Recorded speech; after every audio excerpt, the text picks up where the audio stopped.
mostly lower-income people, often people of color. What are you seeing in Chicago, Dr. Fegan?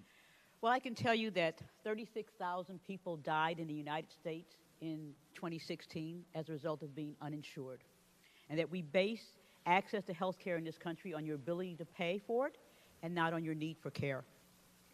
So I work in this large public system, and every day people come to see us with advanced disease because they don't have insurance, and they thought that they could manage their problems until times got better, but they got too sick and they had to come in to be seen. I could tell you about a 56-year-old cook with hypertension who had no medications and had a stroke on his way home from work. I could talk about the 64-year-old salesman, also with hypertension, who thought he could wait until he turned 65 and got Medicare to take care of his high blood pressure, but that little bit of nausea he developed was kidney failure, and now he needs dialysis.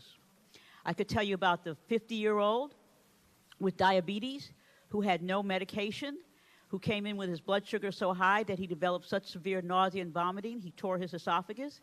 So he came in to see us bleeding, dehydrated, and in diabetic ketoacidosis.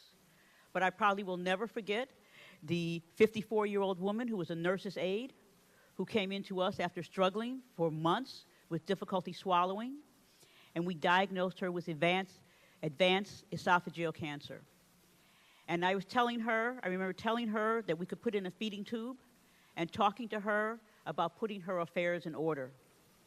And she wanted me to arrange for her radiation treatment to be given in the early evening or late afternoon so that she could continue to work.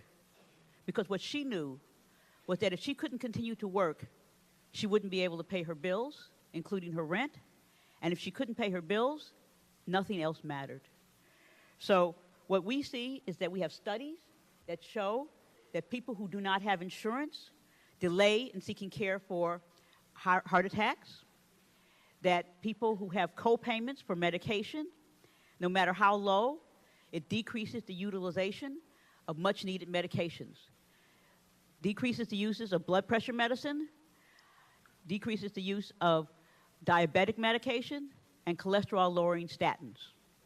We know that the higher the co-payment, the poorer the outcome for children with asthma. So we need to make health care a right in this country. The reality is that we already spend enough money on health care in this country. We just allow too many people who are not involved in the delivery of health care to take profit from it. Let me ask a question.